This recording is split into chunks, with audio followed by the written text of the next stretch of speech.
I'm going to try to go kind of quick because I've got a few slides. And ask questions along the way because it's a lot to talk about. Vacation rentals are always evolving and changing.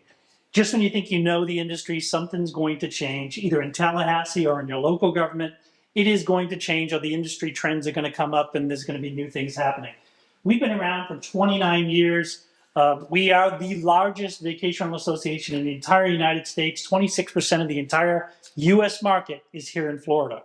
So we have a huge part of the industry. Fun fact, we were started 29 years ago, 14 years before Airbnb ever came on the scene. So how did we start? It was legislation, it was regulation, somebody was trying to over-regulate. It was actually in Polk County, believe it or not. They were trying to regulate us, and that's how it all started. So we'll go on to the next slide. March 2020 to November 2022, Florida vacation rental listings grew by an enormous amount. During COVID, everything started changing. It was really hyper-focused on what am I going to do with these properties now? Nobody's traveling. What's going to happen? It went from 214,000 listings on Airbnb and Vrbo on all the platforms in Florida to 250,000 today. And if you look at the month-by-month comparisons of those and how the market shifts, it's pretty unique because you see hurricanes and they dip, and then you see the hurricane recovery and they go back up again. So it's really a roller coaster of activity, but that's huge growth. Imagine all those listings pouring into the state, new investors, new people that are buying homes. The fastest growing part of the industry is the person who's buying a second home, a third home, a fourth home, and they're managing their own properties. But at some point, it gets a little overwhelming for those homeowners, and they're like, let me look at a property manager. Let me find a property manager that can handle this because I cannot do it. I'm spending 8-10 hours a week on one property, and now I'm doing a full-time job, and I was supposed to be retired. So a lot of investment coming in, and that's what you're starting to see all over the state of Florida right now. And the markets are so unique and so different. Every county is completely different. You can't compare Orlando to one of the coastal communities. It's totally different, apples and oranges. So the top vacation rental counties today across the state of Florida, I don't know if you can see those. Monroe County was #1 as far as the average daily rate. The rates are high in some of those beach communities. It goes Monroe, Walton County up in the Panhandle, Gulf, Franklin, Okaloosa, Manatee, Nassau, Collier, Lee, and Miami-Dade. Those are your top for average daily rates. The numbers are phenomenal there in what you're seeing. And then the counties by RevPAR, which is basically what are you actually making on that unit by the amount of times you rent it each year, those are really high too. Up in the top is St. John's up in the St. Augustine area. They had really a great, phenomenal year up there and seeing some real increases. You notice that Lake County is probably the only Central Florida and Osceola are the two in Central Florida that are on that RevPAR list because of the volume that comes in as far as the guests. Huge volume, and we'll show some numbers on Osceola and Orange that we have here in a minute. So things change in a blink of an eye all the time. We talked about Airbnb and how long they've been here since 2008. They're coming into now what's called home sharing apartments. They're looking for units and buildings that allow vacation rentals so that people can make more money using these home sharing apartment apps and things that they pulled together. This is all brand new. You might remember that they tried this apartment type thing before. There was one here, Nido, and yeah, they were trying all that before. It didn't really work out because what typically happens is somebody rents an apartment. It's not allowed. Everybody on the condos start freaking out, and they're like, "Oh my God, there's people running in and out of these apartments." We don't know.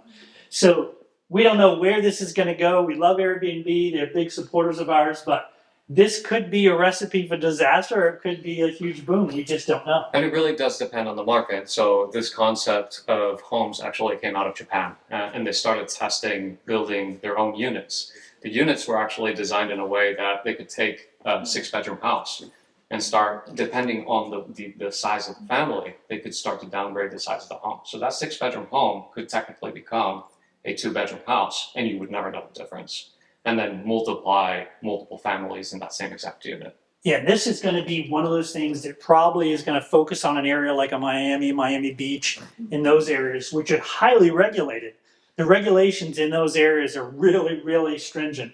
So we don't know how that's going to work. The good thing about condos and apartment buildings is, and when you're selling those types of units, they have their own condo docs and you have to follow those. So it doesn't really matter what's going on. The county has their rules.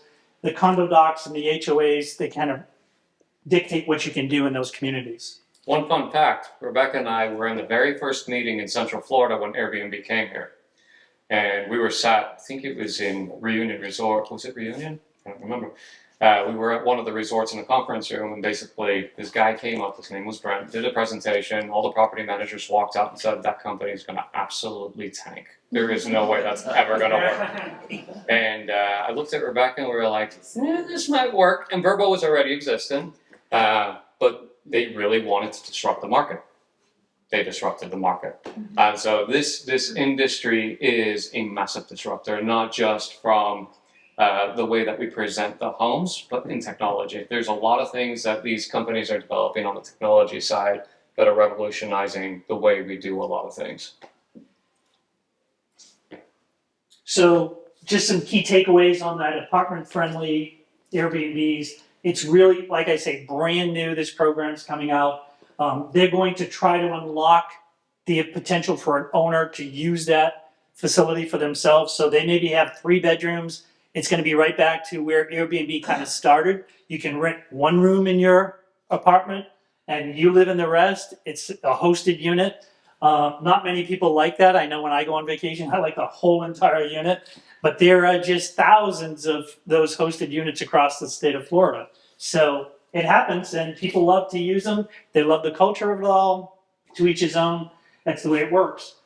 Osceola and Orange here, this is 2019 versus today. So the last 12 months, you see these colors in here for Orange and Osceola County. This is where they were in 2019, pre-pandemic. See those little white tabs on the top? That's where everything was sitting back in 2019. So we've come back. We've gone above and beyond what those numbers were. And it's been a crazy year in Osceola County, and you'll see that by the tax revenues and things that they've got some slides for here. So by the numbers, everybody knows that bed taxes, what they call TDT, is collected by each unit for every stay. Whether you're in a hotel, you're in a vacation rental. This here is the vacation rental take of that pie in Osceola County. That's how much bed tax comes in from vacation rentals versus hotels and the timeshares and campgrounds. So it's a huge number, and they know it. Now, Osceola County spends sometimes up to $2 million a year marketing vacation rentals as the vacation rental capital of the world. So they've branded it, they market it, they pump money into it constantly, and that's because they're getting a huge benefit in Osceola County from that, from resorts and things that they have everywhere. So much of that purpose-built, as Brian was talking about, in Central Florida is here in Osceola, Polk, and Central Florida. So you see a lot of that, which you don't see outside of the area, so is where we have problems usually in older communities like a Fort Lauderdale and Miami and others where the homes are tucked in and they're renting them out between, residential neighborhoods. And then you get a party home and it just throws everything off and people go crazy. They want to change the rules and regulations and so on. Until they want to rent their Airbnb. Until they want to rent it. Or they might have been a renter and now they're a permanent resident and they don't want any renters around. Yeah. So it all changes. We do run into that a whole heck of a lot. But TDT collections, again, you see the teal number here. That's 2018-19, 2019 and 20. We're in the yellow now, which is this high number here. So the numbers that constantly went back up and very quickly in Central Florida. TD collections are at their strongest mark, I think, in a number of years. So that's exciting. Yeah. So we focus a lot on the legislative and regulatory side of things. You'll see that a lot. If you're a member of ours, you're constantly seeing it. Brian knows, he's been to Tallahassee with us, where we stormed the Capitol one day out of the year, and we're up there and we talked to 20 or 30 senators and representatives. So we've been around for a long time. The state preemption in Florida is the strongest preemption and legislation that protects vacation rentals in the entire country. We have the ability to not prevent vacation rentals. You cannot touch duration or frequency of vacation rentals. If you had something in place before 2011, some cities and counties could have different rules. But beyond that, you can't set any new rules to say, I don't want vacation rentals in my city or county. It's illegal. The state won't allow it. There's been lawsuits up and down every coast, Central Florida and everywhere to prevent that. And that's where we put that in place in 2011. Our association worked hard on that. But things like sprinkler bills and changing the preemption and all the other private property rights bills that you guys fight for, the ability for somebody to own and rent a home, that's what we do as well. And then we also have seats on the licensing authority for the state for vacation rentals. Sprinklers always cracks me up. You guys think about sprinklers and we're like, what's the big deal with sprinklers? One of the things that they were trying to do with the sprinkler, and I think Dennis can talk about this, but was really bringing in the same system that hotels use inside of vacation rentals. So imagine how complicated that system would be.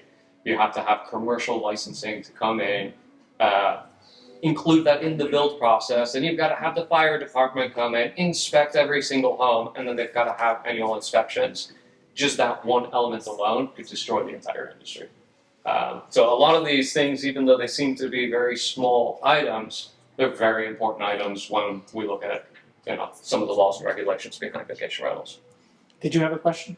It was about the counties. Is there any counties in Florida that just does not allow any Airbnbs or short-term rentals? There are some that have zoning, and they do it by zoning, and they might have had something in place prior to 2011.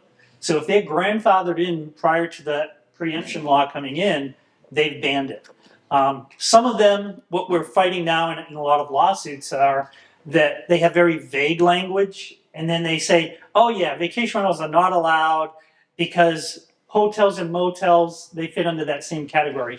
So there's been lawsuits around that to talk about it. But there are some that you cannot do vacation rentals in. Yeah, talk about, Osceola County and Polk County are good counties to work in when you're doing real estate. Orange County. Orange County is not so easy. Orange County is not so easy. There's very select areas where you can have it, like a Vista K and some of those areas that allow it. They are more towards the hosted stays. So if you live in the home and you rent a piece of the home, they allow that. You still have to go through a registration process. The registration process throughout the state has been changing year after year. Everybody's trying to put more things in place now.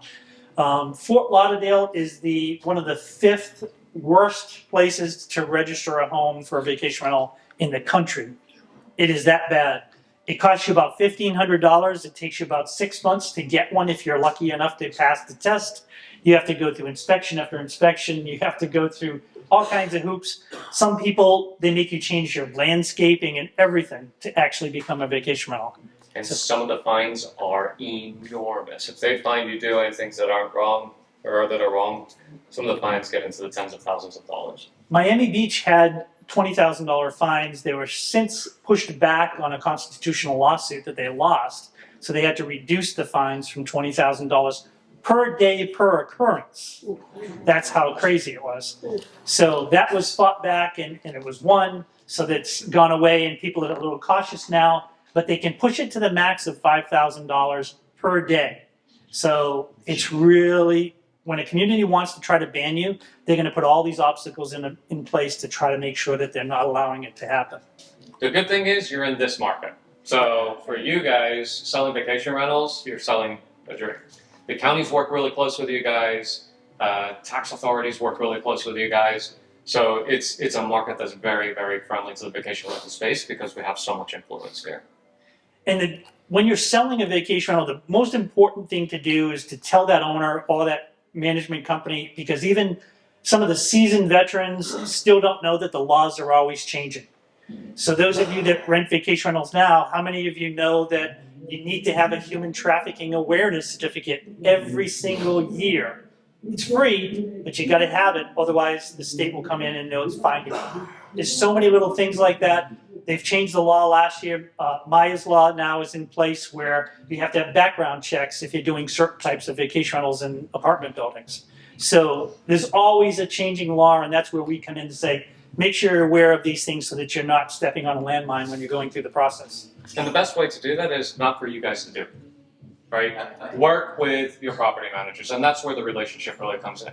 You guys are professionals at selling vacation homes or homes in general, so that is what your service is. When you partner with a property manager, you make sure that that property manager is well-vetted. You get along with them, but they're professional as well. One of the ways you can do it is contacting the association, seeing if they have their licenses, their reviews, those type of things, and actually really do vet the property management companies, because at the end of the day, you're handing off your client to that property manager, which could in turn be a customer again at a future date.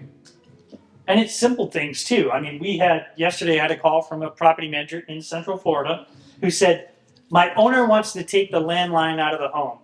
Is it good or bad? Is it legal, not legal? I go, well, there's not a law that says you have to have a landline, but there's also the liability issues with it. If somebody gets hurt in that home that's staying there and they call 911 on their cell phone and nobody knows how to get to that home and it takes 25 minutes and somebody's dying on the floor, you still have a serious problem of liability.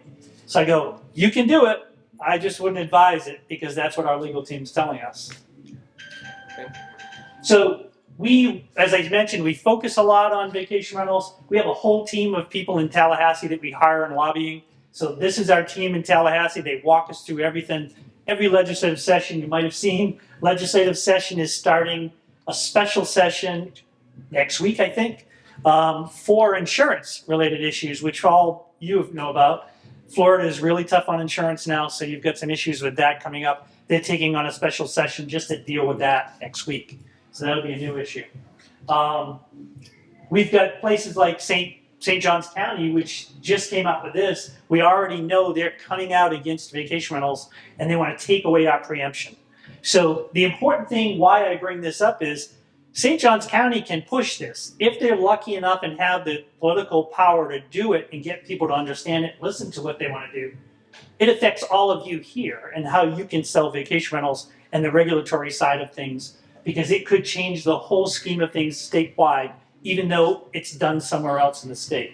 So that's why we monitor all these things statewide on a preemption basis. They want to take away all the rights of protecting vacation rentals in St. Johns County for the entire state.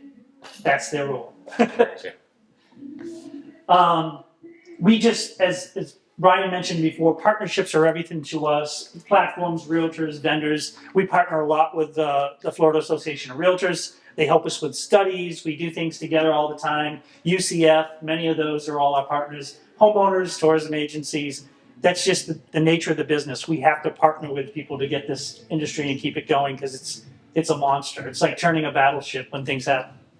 Certifications, this is just a little bit on what we do. Education is key to everything, making sure people understand the industry. And that's it for me. Awesome.